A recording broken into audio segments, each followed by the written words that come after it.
Before we get started, I wanted to let everybody know that I have a new book that is available on Kindle, and it is called Recommended Reading for the True Conservative. 50 pages long, and if you have Kindle Unlimited, you can read it for free. Other than that, it's $3.99. So again, that is Recommended Reading for the True Conservative. And now, on with the podcast.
wives complain that their husbands do not listen.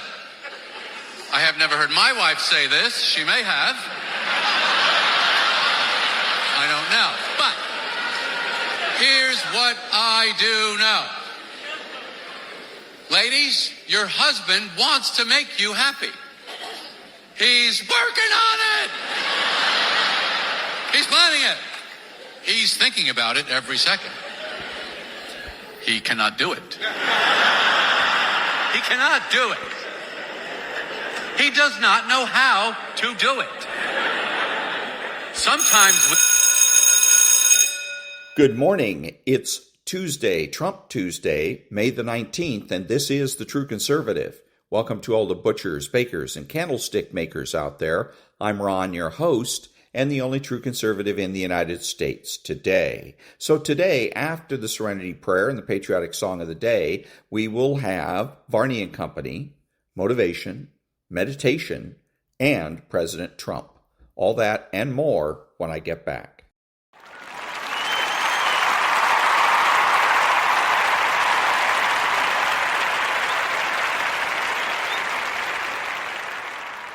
God grant me the serenity to accept the things I should not change, the courage to change the things I should, and the wisdom to know the difference.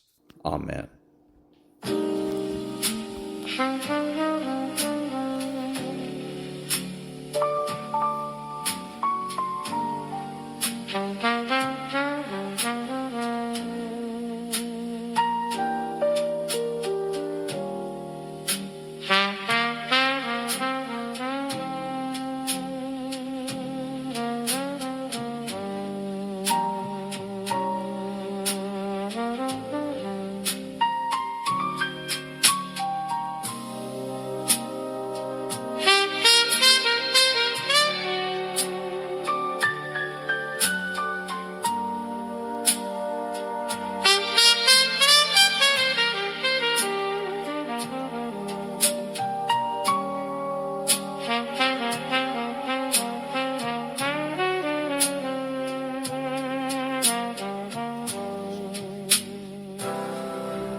Thank you. Now, Varney and Company.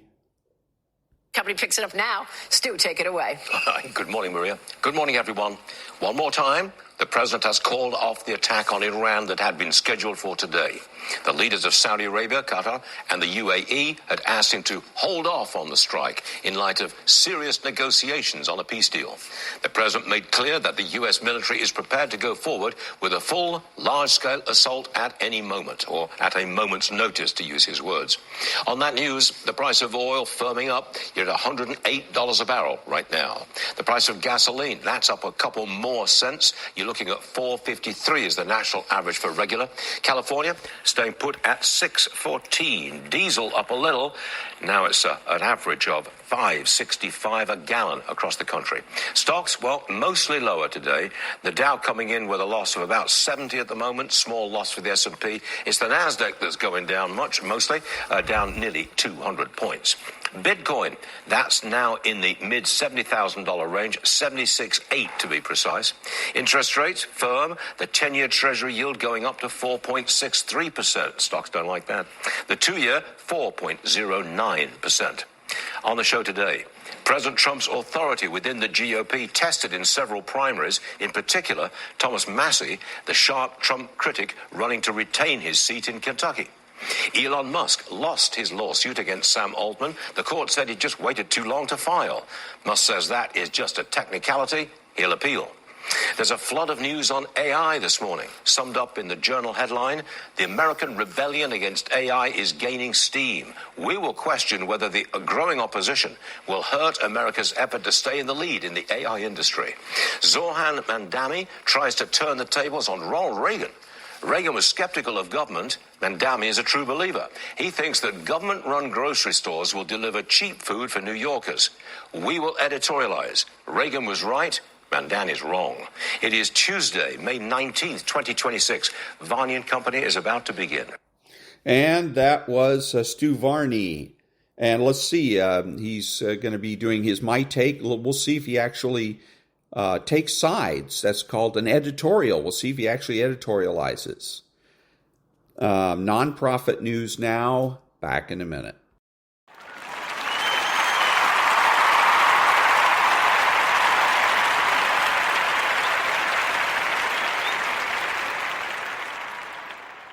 Thank you. One that hasn't matured emotionally, one that is driven by shame and insecurity, one that cannot stand alone without constant reinforcement. Exposure forces them to face the very thing they spend their entire lives avoiding, not just the perception of others, but the reality of themselves. And this is not something they can tolerate. It's why they often cut off people abruptly, launch smear campaigns, or engage in psychological warfare. When a conservative gets too close to the truth, it's dangerous, not in a physical sense, but because they represent the one thing the liberal cannot control, reality. The difference between criticism and exposure lies in depth. Criticism focuses on the surface, what was said, what was done. Exposure looks beneath. It reveals the patterns, the manipulation, the psychological structure. It names what is usually kept hidden, and the liberal who depends on others, not seeing, not naming, not understanding, finds themselves disarmed. Their most powerful tools, confusion, guilt-tripping, gaslighting, no longer work when the other person sees clearly, as clarity is what makes exposure so devastating to them. They may pretend not to care, they may act superior or indifferent, but internally they are scrambling because once someone has seen through them, the game is over. And what's worse for them, that exposure lives on, even if the liberal cuts us out of their life. Our words, our clarity, our truth continues to echo. It sticks with them. It reminds them that their illusion is not invincible.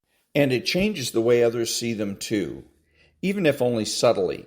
Once exposed, they are never seen in quite the same way again. Boundaries are not just psychological references. They're lines of identity. They tell others where you end and where they begin. For the normal person, boundaries create respect, mutual understanding, and emotional balance. But to a liberal, boundaries are obstacles.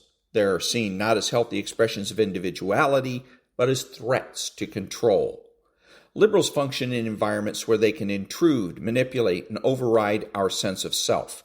They feel entitled to access our emotions, our time, our energy, whenever they choose. When we begin to set clear, firm boundaries, we interrupt that entitlement. We create friction in a dynamic that was previously one-sided. And that friction is what the liberal cannot stand.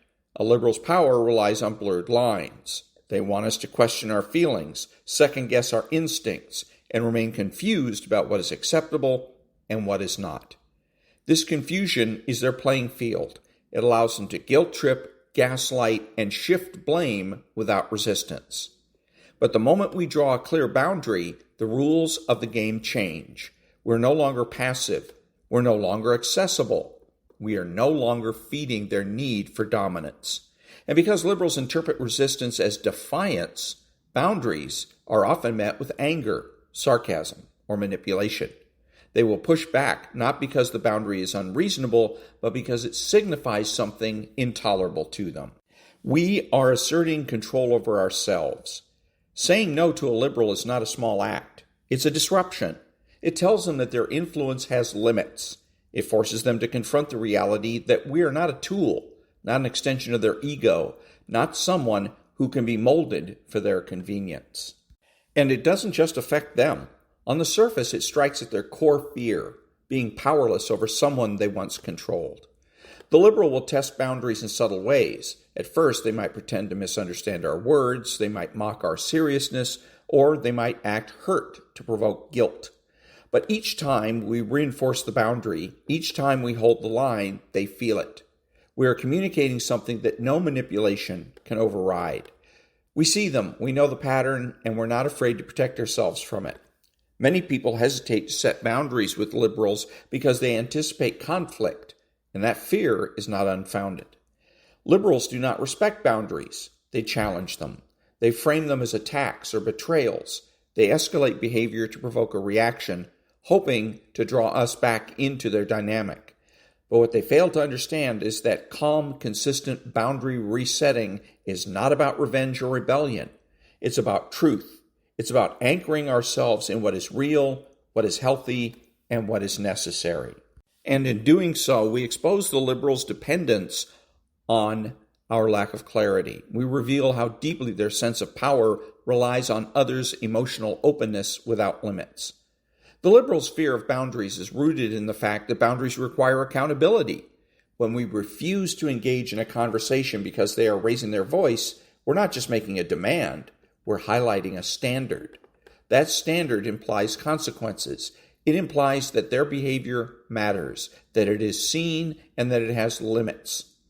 Liberals live in a mental world where their actions are excused or justified. Boundaries force them into a space they try desperately to avoid, one where their behavior is named and challenged. The power of boundaries lies not in their severity, but in their consistency. We don't have to be harsh or aggressive. In fact, emotional neutrality is often more powerful. When we set a boundary without emotional reactivity, we deprive the liberal of the chaos they feed on. We remain centered, and in doing so, we throw off their balance. They cannot provoke us, cannot bait us, cannot use our emotions against us. This emotional discipline is something liberals both resent and fear because it removes their leverage. Without leverage, they are exposed. Without chaos, they are ineffective. It reminds them that they are no longer the center of our emotional reality. And this is not just uncomfortable for the liberal, it's terrifying. It reminds them that they are dispensable, that their influence is not absolute, that they do not own the narrative. Liberals rely heavily on ambiguity. Their manipulation works best in shadows, in half-truths, in vague suggestions, and carefully constructed deniability. As long as their behavior remains unnamed, they are safe. The moment we identify and label what they are doing, the illusion begins to break down. When we name the behavior, when we say this is gaslighting, or you're triangulating, or you're shifting the blame again, you remove the mystique they operate behind. It might seem like a small act, but it is psychologically devastating to someone whose control depends on others staying confused or silent. Back in a minute.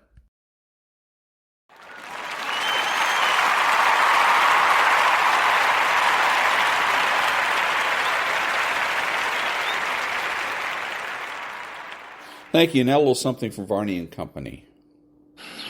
I was asked by Saudi Arabia, Qatar, UAE, and some others if we could put it off for 2 or 3 days, a short period of time, because they think that they are getting very close to making a deal. And if we can do that where there's no nuclear weapon going into the hands of Iran, I think, and if they're satisfied.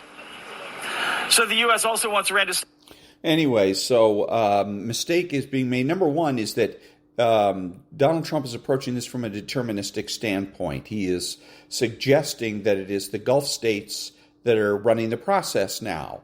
And it's not. We, the United States, are the ones running the process. What he should have said was, I have decided to halt or put the brakes on an attack that we expected to happen today because I believe that it is in our best interest to do so, or words to that effect. But when he says that the Qataris and these other idiots are, he's doing it because they asked him to. He's like doing them a favor or something like that. Again, it has a deterministic overtone so that he can suggest and have plausible deniability. Things don't work out. He can say, don't blame me, blame the Qataris, but that doesn't work because we're the world's only superpower. If there's going to be a hesitation in the attacks, it's because we say so, pure and simple. And that's the way Donald Trump needs to phrase it. He needs to act. This is a moment where he needs to act like not just a leader, but he needs to act like the world's superpower that we are. Back in a minute.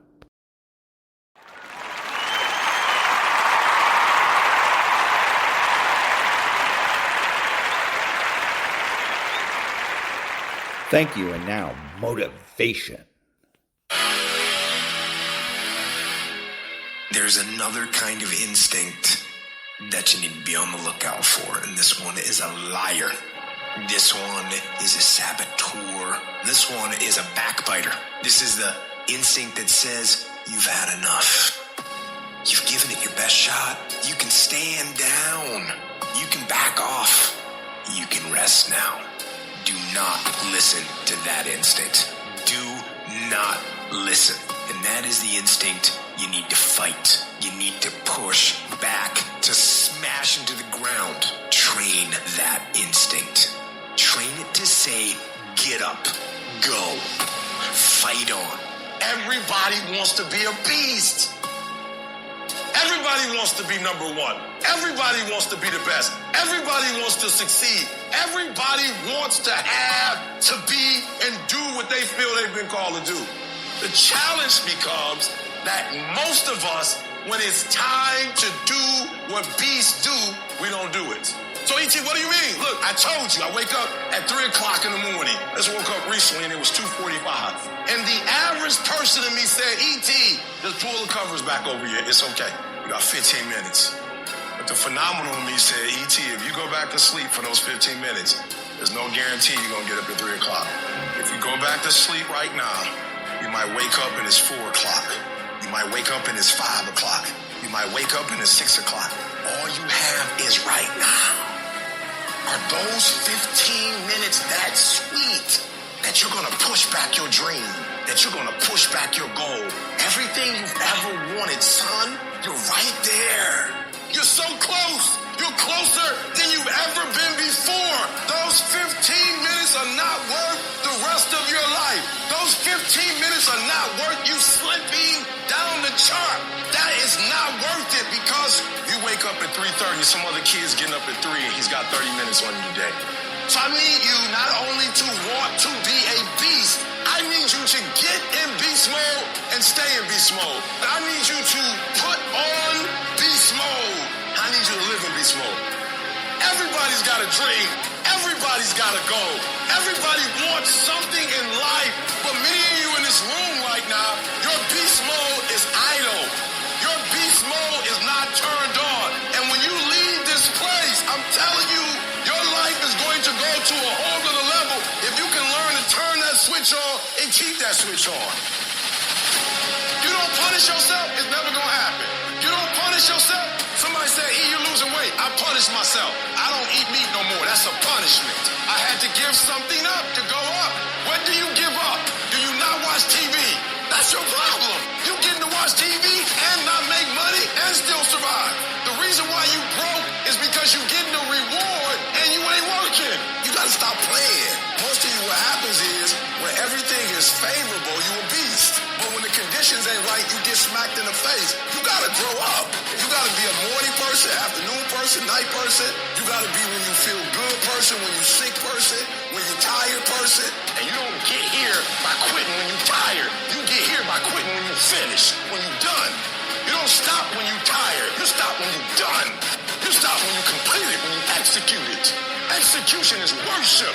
Continue to work, continue that course, believing in the word he calls, the end state of it all, knowing that the pressures and the problems coming overwhelming me, those are the situations that are going to formulate and mold you into the person you want to be. Accept this as a reality. Sacrifice this day for the investment in the future of greatness.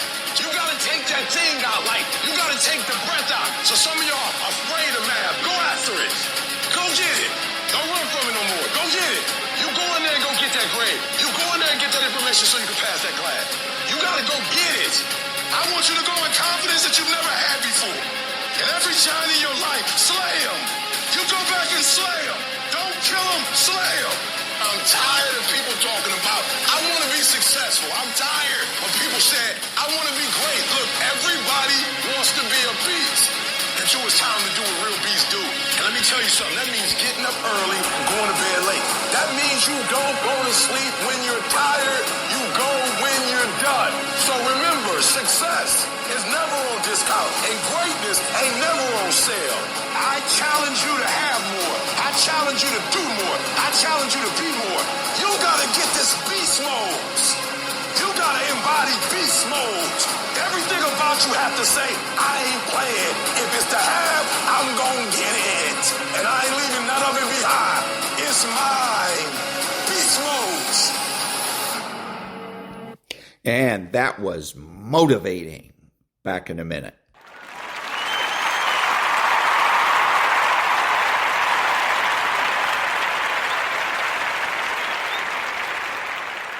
Thank you. Now a little meditation.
And that was a little meditation. Back in a minute.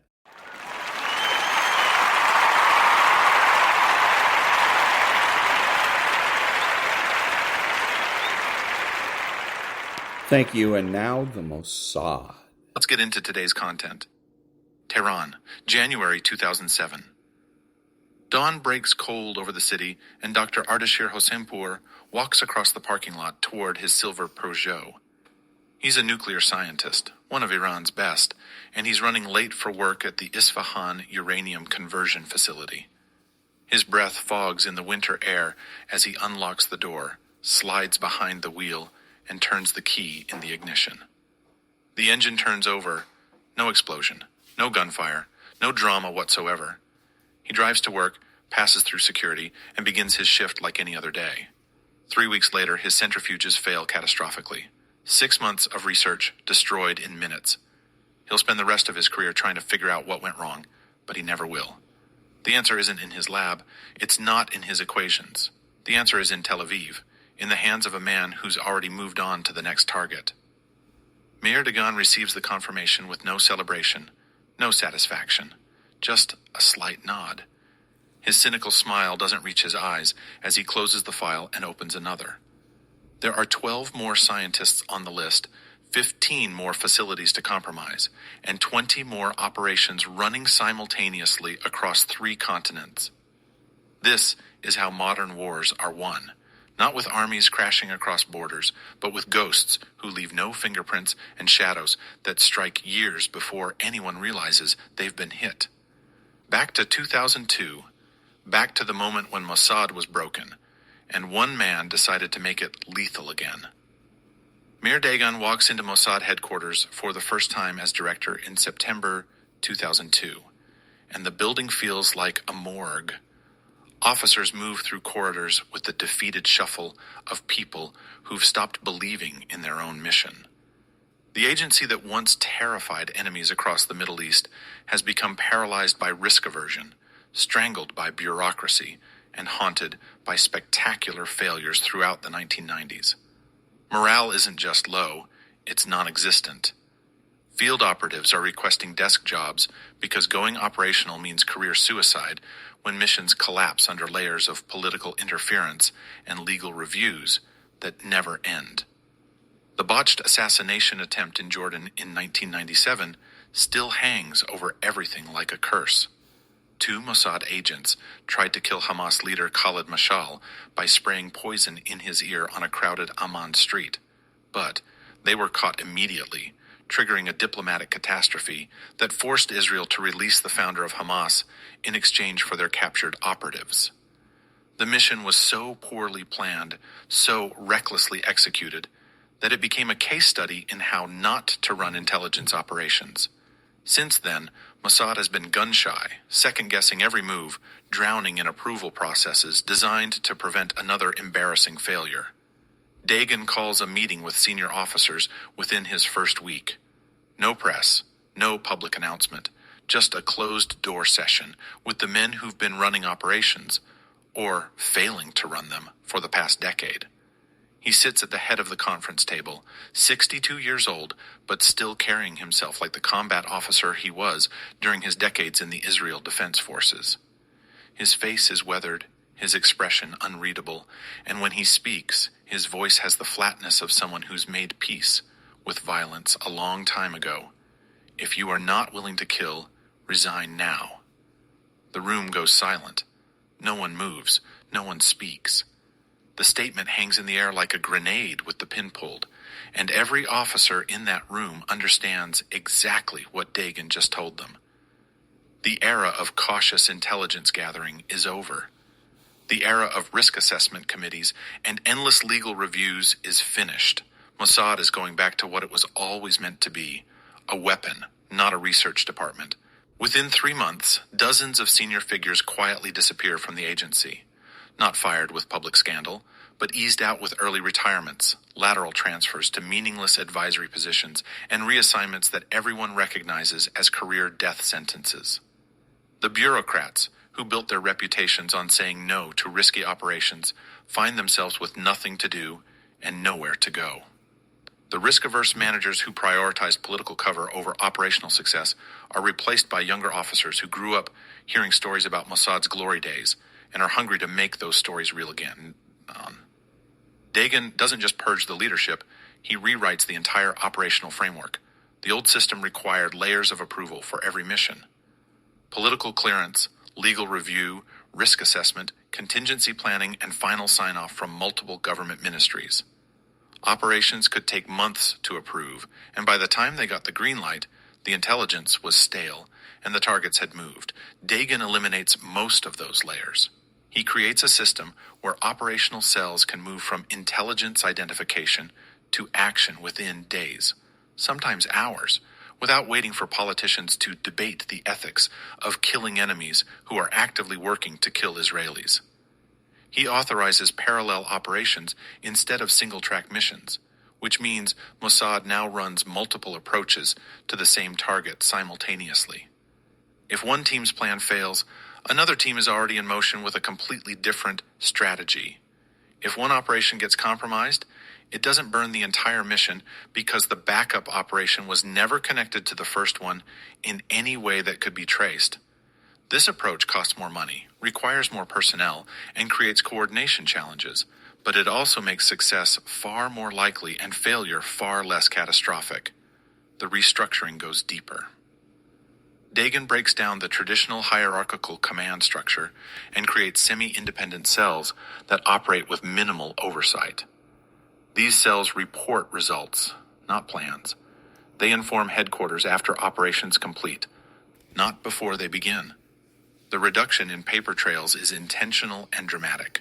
Fewer reports mean fewer leaks. Fewer people knowing operational details means fewer potential sources for journalists and foreign intelligence services. Even inside Israel's own government, many officials stop receiving detailed briefings about what Mossad is actually doing abroad.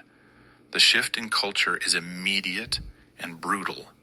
Officers who built careers on careful planning and thorough documentation find themselves sidelined by operatives who've been waiting years for permission to act aggressively.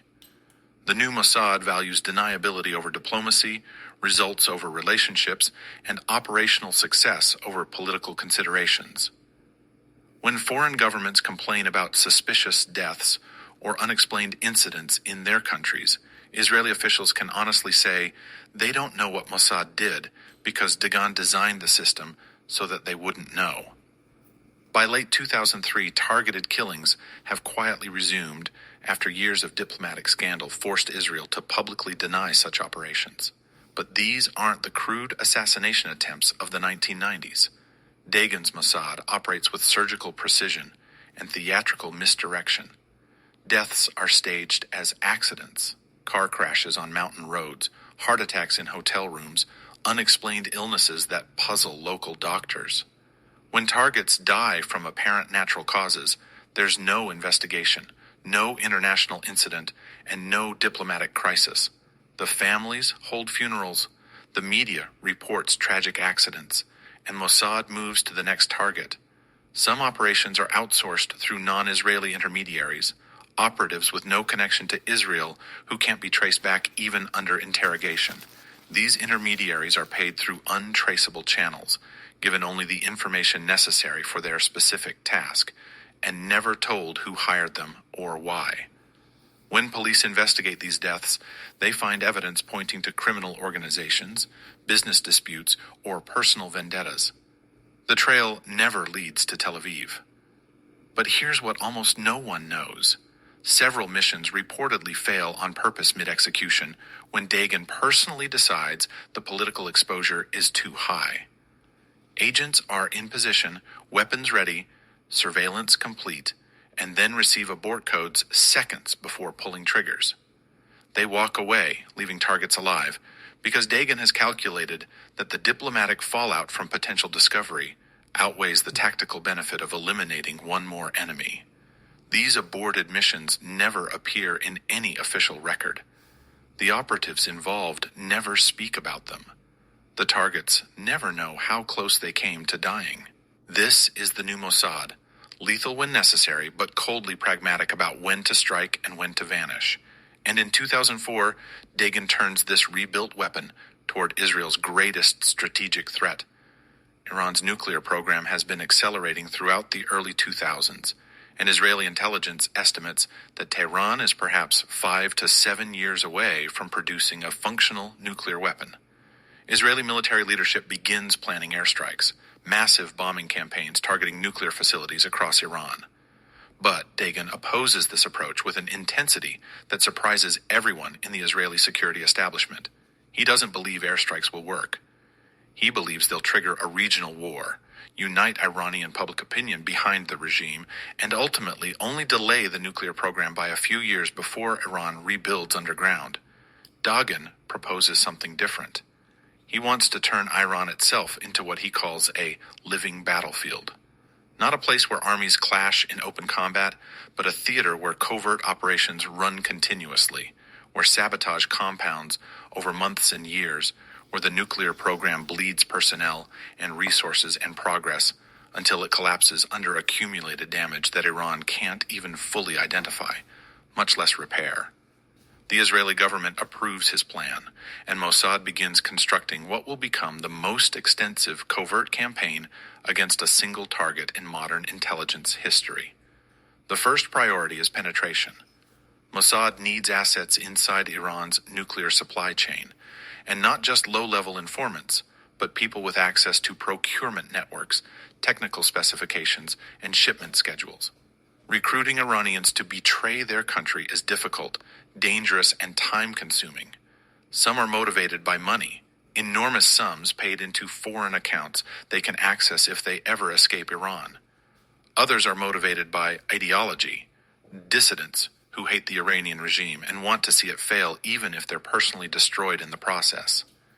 A few are motivated by personal grievances, engineers passed over for promotion, scientists humiliated by incompetent superiors, bureaucrats angry about corruption.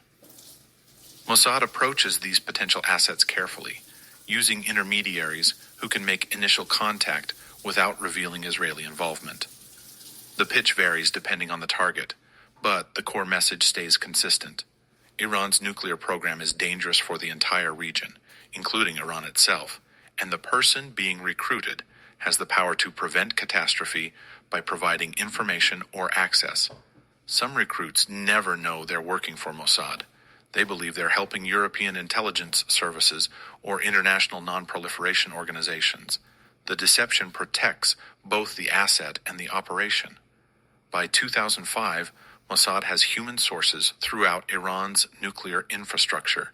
These assets don't just provide intelligence, they actively sabotage the program from inside. A procurement officer approves the purchase of centrifuge components that are microscopically flawed, defects too small to detect during inspection, but catastrophic once the machines reach operational speeds. An engineer modifies technical specifications just slightly, changes that won't be noticed until systems fail months later. A logistics coordinator reroutes shipments through ports where Mossad has access, allowing operatives to examine, photograph, and sometimes replace components before they reach their final destination. The sabotage is designed with diabolical patience. Dagan doesn't want immediate spectacular failures that will alert Iran to infiltration. He wants slow degradation, mysterious malfunctions, and inexplicable setbacks that Iranian scientists attribute to technical challenges rather than enemy action. A centrifuge that operates perfectly for 3 months before its bearings fail. Software that runs smoothly until a specific date triggers hidden code. Electrical systems that work flawlessly until they don't, and no one can figure out why. The human targeting strategy goes beyond assassination.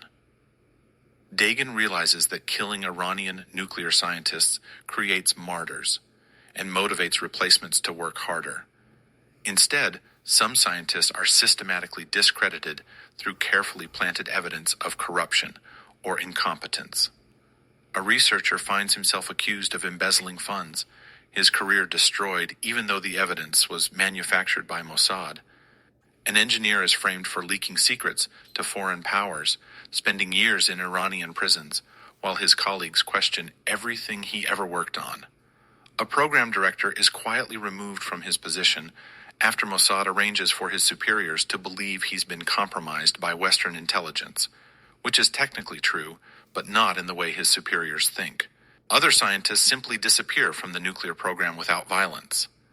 A key researcher accepts a lucrative job offer at a European university, not knowing Mossad created the opportunity specifically to drain Iranian talent.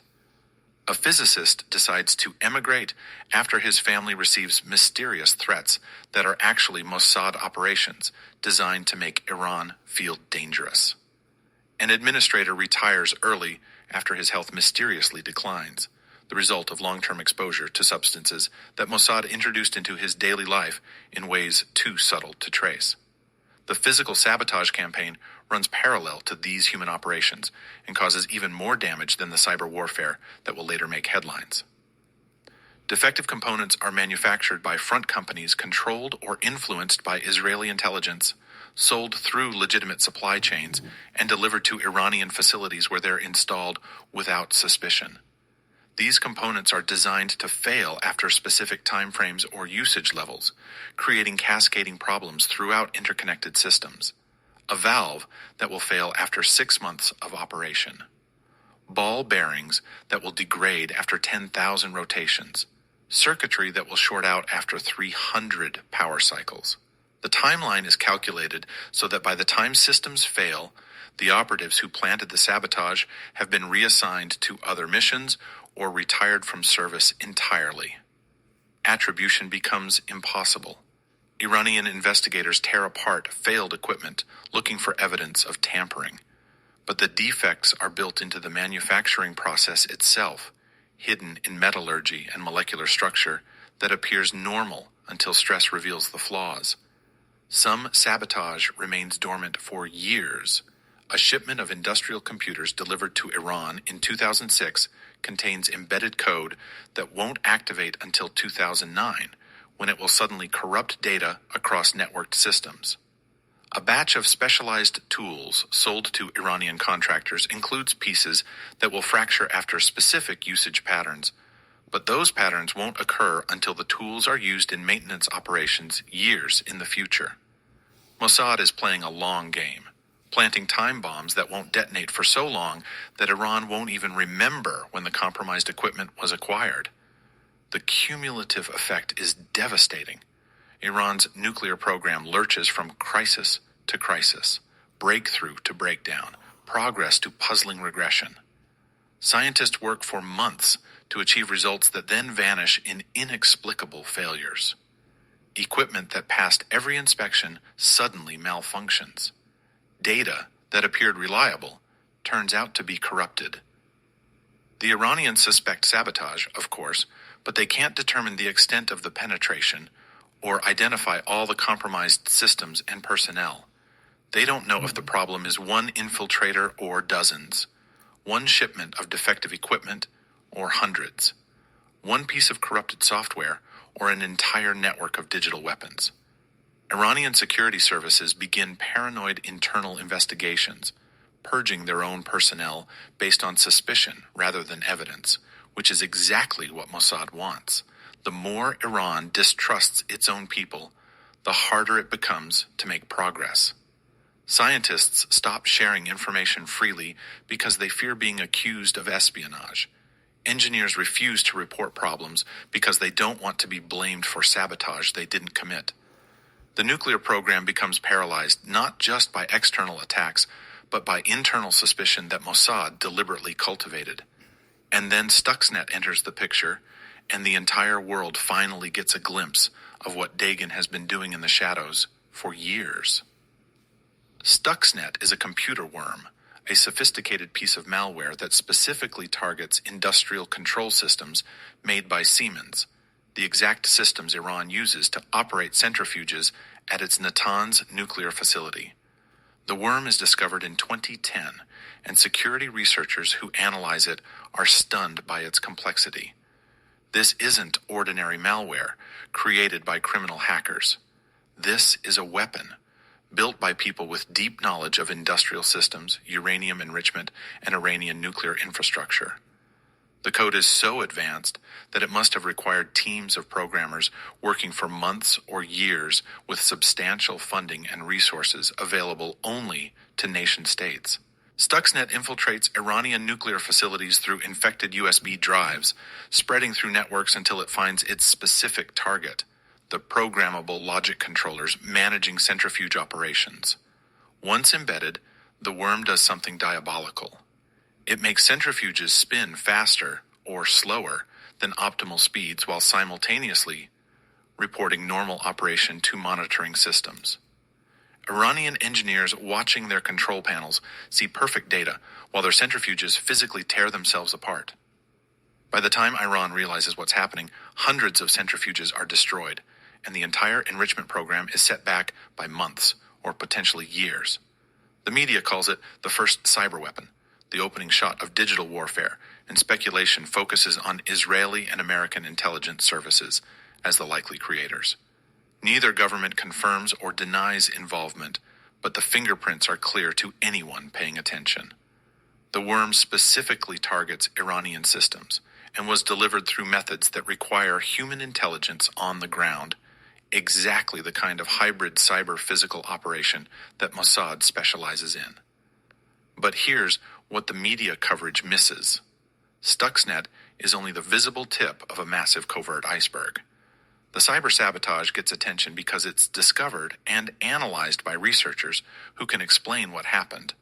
The physical sabotage remains invisible because failed equipment gets replaced, defective components get discarded, and compromised personnel get quietly removed without public announcements.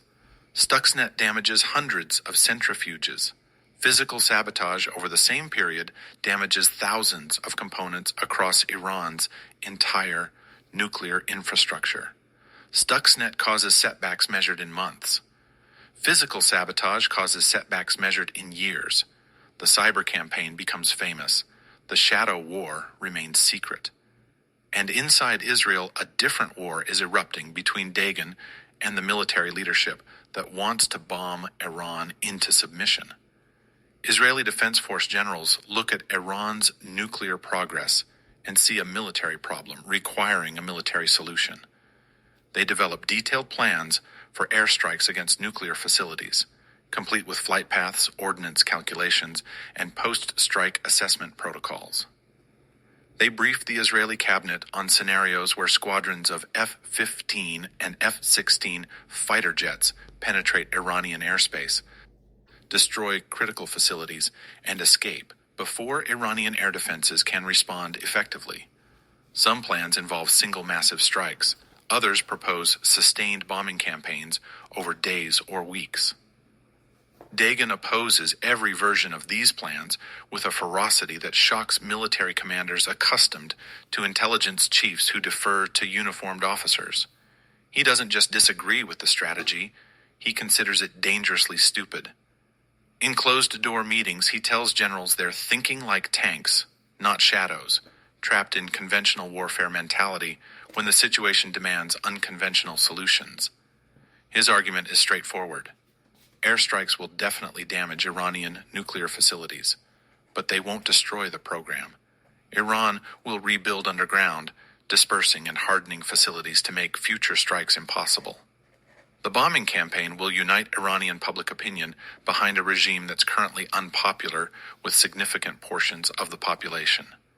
Regional allies will condemn Israel's aggression, isolating the country diplomatically at the exact moment it needs international support. And most critically, Iran will gain political justification to accelerate its nuclear program openly, abandoning any pretense of civilian energy research and racing toward weapons development with the full backing of its people. Dagon believes covert disruption is more effective because it doesn't trigger those consequences. Sabotage slows the program without giving Iran political ammunition. Targeted operations eliminate key personnel without creating martyrs who inspire replacements. The shadow war bleeds the program slowly enough that Iran can't effectively respond, but fast enough that the nuclear timeline stretches from years to decades. And unlike bombing, which is a one-time event with diminishing returns, covert operations can continue indefinitely, applying constant pressure that prevents Iran from ever achieving stable progress. The disagreement becomes a power struggle. Military commanders believe Dagon is overestimating his own effectiveness and underestimating the nuclear threat. They think his covert campaign is buying time, but not solving the fundamental problem. They want decisive action, visible results, and the psychological satisfaction of watching bombs destroy enemy facilities on surveillance footage. Dagon thinks they're addicted to force and incapable of understanding how modern warfare actually works. He believes shadows are more powerful than explosions, and that the most devastating attacks are the ones enemies don't even recognize as attacks. The conflict reaches extraordinary levels when Dagon begins briefing foreign intelligence partners without always informing Israeli military leadership first. He shares operational details with the CIA, MI6, and other allied services before the IDF hears about them through official channels. This is an almost unprecedented breach of protocol within Israel's security establishment, where military and intelligence cooperation has traditionally been sacred. But Dagon apparently believes he can't trust the military to keep quiet about operations they oppose, so he simply cuts them out of the information loop. Foreign intelligence chiefs sometimes know more about Israeli operations inside Iran than Israeli generals do. This arrangement works for Dagon because it gives him international support for his approach, making it harder for the military to override his strategy. It infuriates the IDF, creating bitter resentment that persists long after Dagon eventually leaves office. Unlike previous Mossad directors who encouraged debate about operational ethics, Dagon tolerates no moral questioning during active missions. Officers who express reservations about tactics are immediately identified as problems.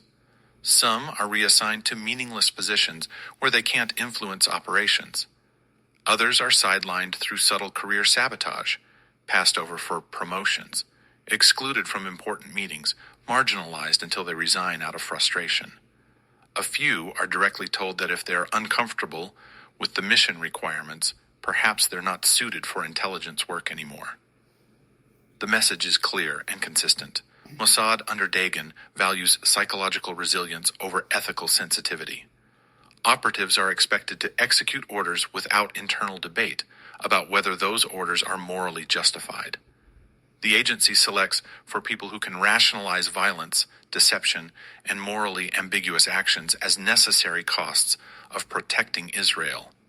Those who can't make that rationalization are quietly removed from operational roles. This creates a profound transformation in Mossad's internal culture. The agency becomes externally feared, but internally colder and harsher than ever before. Operatives bond over shared experiences of doing things they never imagined they'd do, and can never discuss with anyone outside the service. The psychological toll is significant. Some officers develop problems with substance abuse, relationship breakdowns, or dissociative symptoms that therapy struggles to address because therapists lack security clearances to hear about the actual experiences causing trauma.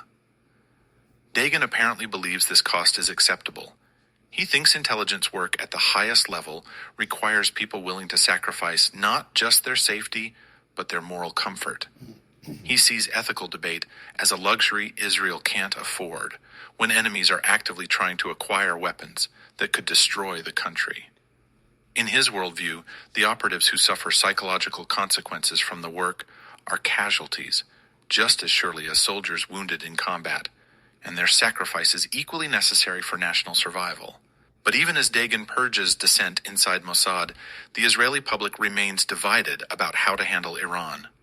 Opinion polls show significant portions of the population oppose military strikes, fearing the conflict will spiral into regional war. Others demand immediate action, frustrated by the slow pace of diplomatic solutions.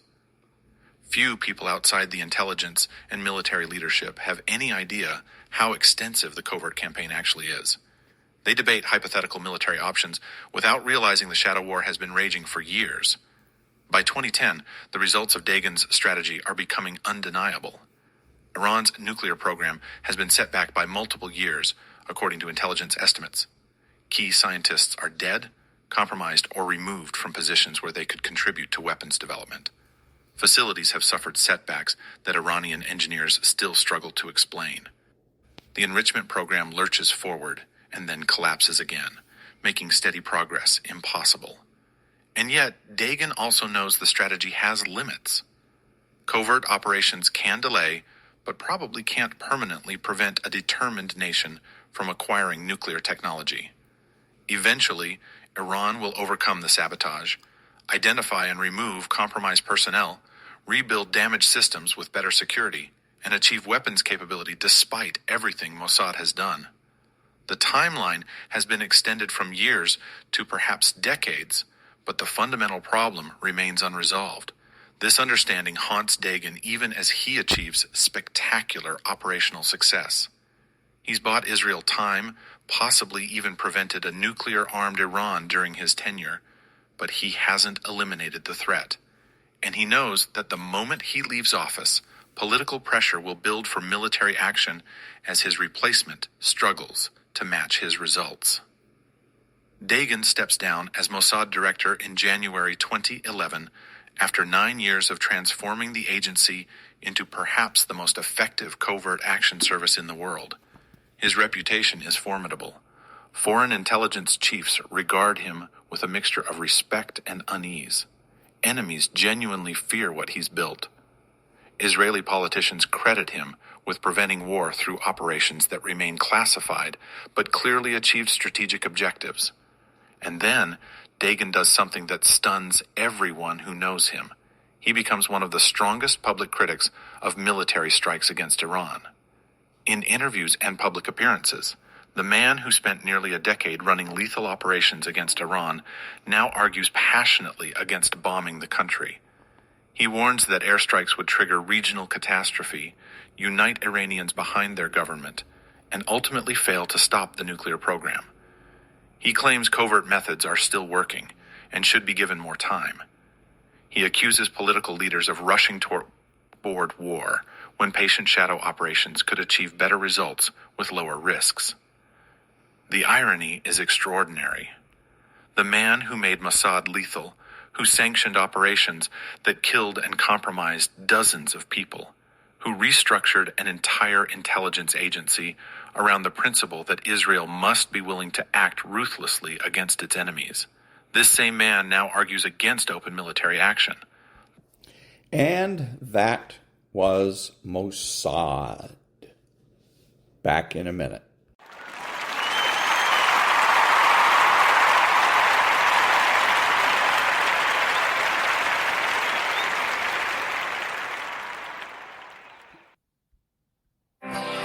What will we do with this moment? How will we be remembered? Look at the opportunities before us. This election really isn't about the left versus the right. It's about we the people choosing our government and the choice between freedom versus tyranny. Nobody has a chronic disease burden like we have. Why are we allowing this to happen to our children? Ultimately, the only thing that will save our country is if we choose to love our kids more than we hate each other. What is going on here is deeper than politics. It is deeply spiritual. We are being called to rise above the hatred and the fear and the evil. We need to remember above and beyond that we must love our neighbors, that we must treat other people as we hope to be treated. You want to be a rebel? You want to be a hippie? You want to stick it to the man? Show up on your college campus and try calling yourself a conservative. America is going to reach heights that it has never seen before. The future is going to be amazing.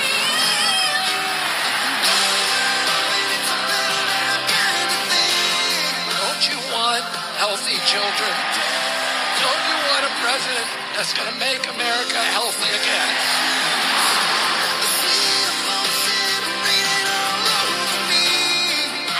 here today as a former Democrat. I will be a first-time Trump voter tonight.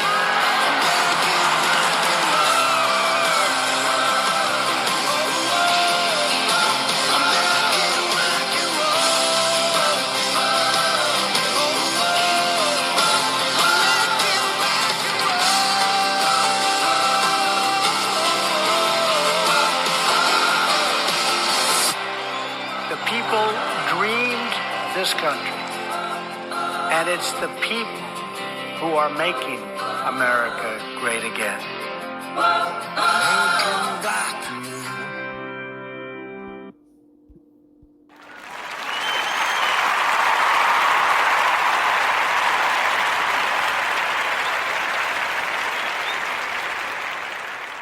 Thank you. This is Ron, your host, the only true conservative in the United States today, bidding adios to all the butchers, bakers, and candlestick makers out there, and reminding you that you're not neutral and that the government has no rights.